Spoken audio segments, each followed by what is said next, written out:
The world's most advanced air forces have a fatal flaw. They rely on massive, vulnerable runways that would be destroyed in the first hour of a modern conflict. What happens when the F-35 has nowhere to land? By pairing stealth with the rugged Gripen, we create an unsinkable fleet that thrives on dirt roads and chaos. Imagine the ultimate predator, a ghost in the sky that sees everything, paired with a street fighter that never sleeps. We are breaking down why the F-35 and the Saab Gripen are the most dangerous duo in aviation history. This isn't just a mix of planes, it's a logistical revolution that fixes the West's biggest military weakness. Putting all your eggs in one stealthy basket is a recipe for disaster in 2026. While others focus on pure high-tech fleets, the Nordic strategy of dispersed operations is proving that agility beats raw power. Discover how combining the F-35's sensor fusion with the Gripen's short-field mastery creates a battlefield dominance that heavy platforms simply can't match. What if the most dangerous weakness in NATO air power is not the enemy missile, not the Russian radar, and not even the hypersonic weapon? What if the real weakness is the airbase itself? For decades, Western air power was built around one simple belief: place the best jets, the best pilots, the best command systems, the best fuel, the best maintenance teams, and the best weapons in one massive base, and then dominate the sky from there. This model worked in the Gulf War. It worked in Afghanistan. It worked when the enemy could not seriously touch the rear area. But 2026 is not that world anymore. Today, one satellite can find a runway, one drone swarm can blind a radar site, one long-range missile can hit a command center, and one hypersonic strike can turn a billion-dollar airbase into a burning parking lot before the first fighter even takes off.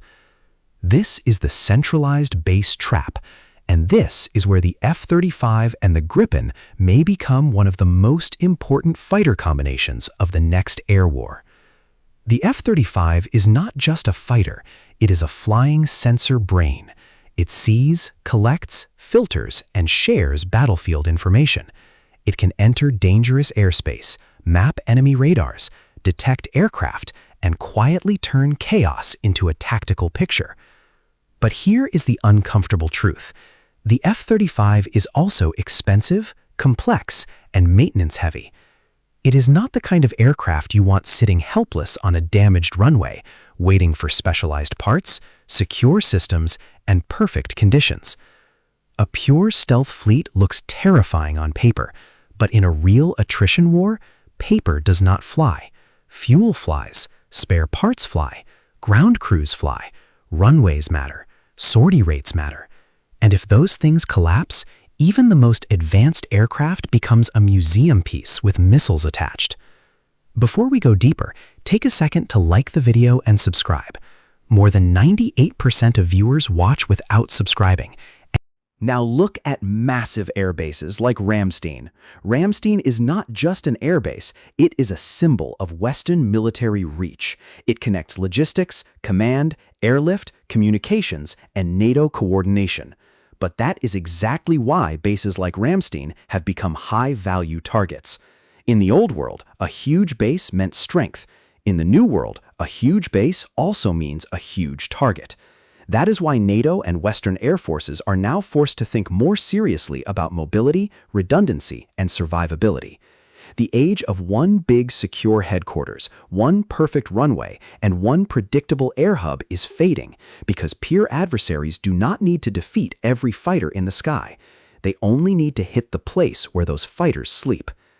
This is where Sweden's doctrine becomes extremely important. Sweden never designed the Gripen for luxury, it designed the Gripen for survival. The Gripen was built around a brutal question. What if the main airbase is destroyed in the first hours of war? What if the runway is gone? What if the hangars are burning? What if the enemy is watching every fixed location from space? Sweden's answer was simple: do not be there. Gripen jets can operate from highways, forest strips, and dispersed road bases. They can be refueled and rearmed by small mobile teams. They do not need the same long logistical tail as heavier and more delicate fighters. That is not just engineering, that is doctrine. And in my opinion, this is the lesson many Western air forces ignored for too long. They focused so much on stealth that they forgot survivability is not only about radar cross-section.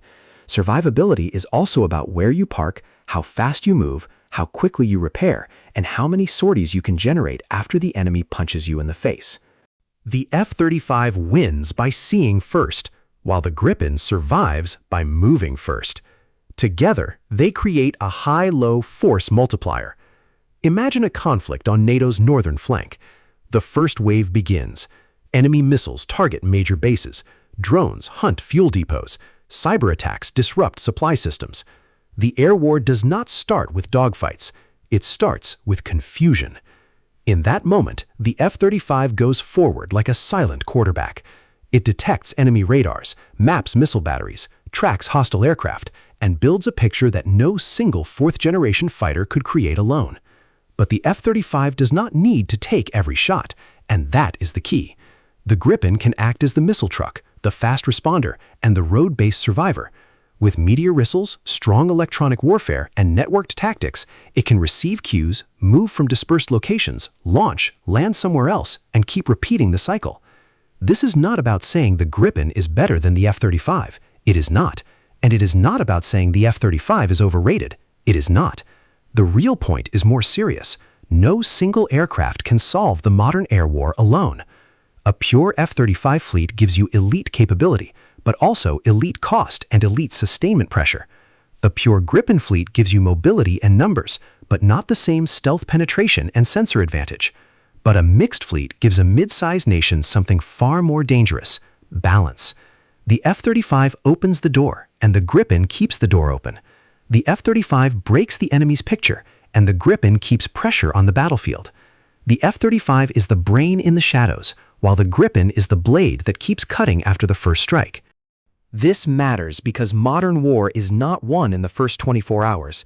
It is won on day 3, day 10, and day 30, when the glamorous systems are tired, when spare parts are delayed, when runways are damaged, and when commanders ask the only question that really matters: how many aircraft can we still put in the air today? This is where logistics becomes combat power. There is a myth in defense debates that more advanced technology always means more strength. But modern conflict has shown something different. Advanced weapons matter, yes, but availability matters more than people admit. A fighter that cannot fly is not air power. A missile that cannot be delivered is not deterrence. A stealth jet stuck waiting for maintenance is not dominance. The Gripen's advantage is its short logistical tail. It was designed to operate with fewer tools, smaller teams, and rougher conditions. That means when supply chains are attacked, when bases are disrupted, and when the enemy is trying to paralyze the rear area, the Gripen still has a chance to keep fighting. The F-35's advantage, on the other hand, is information dominance. It can make other platforms smarter, more lethal, and more survivable by giving them a clearer picture of the battlespace. That is why the future is not just stealth. The future is stealth plus dispersal, stealth plus numbers, stealth plus logistics, and stealth plus survivability. For countries like Sweden, Finland, Canada, Poland, or any mid-sized NATO nation looking at the threat environment of 2026, the real question is not, what is the most advanced jet in the world? The real question is, which force can survive the first strike and still fight tomorrow? Because the next air war may not reward the Air Force with the most beautiful aircraft. It may reward the Air Force that is hardest to kill. My personal opinion is this: the West is entering a period where the centralized airbase model will be challenged more violently than at any point since the Cold War. Hypersonic weapons, ballistic missiles, drones, satellite targeting, and cyber disruption are forcing air forces to become mobile again.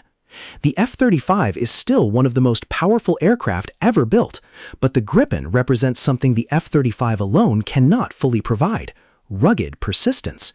And in a long war, persistence becomes power. That is why the F-35 and Gripen combination is not just a procurement idea, it is a survival strategy.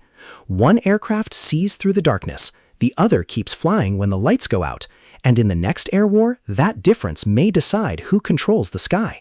If you found this deep dive valuable, hit the like button and subscribe to the channel for more stories about the technology shaping modern warfare. The next few years will be critical for Airpower, and we will be here to cover every development. Thanks for watching, and we will see you in the next one.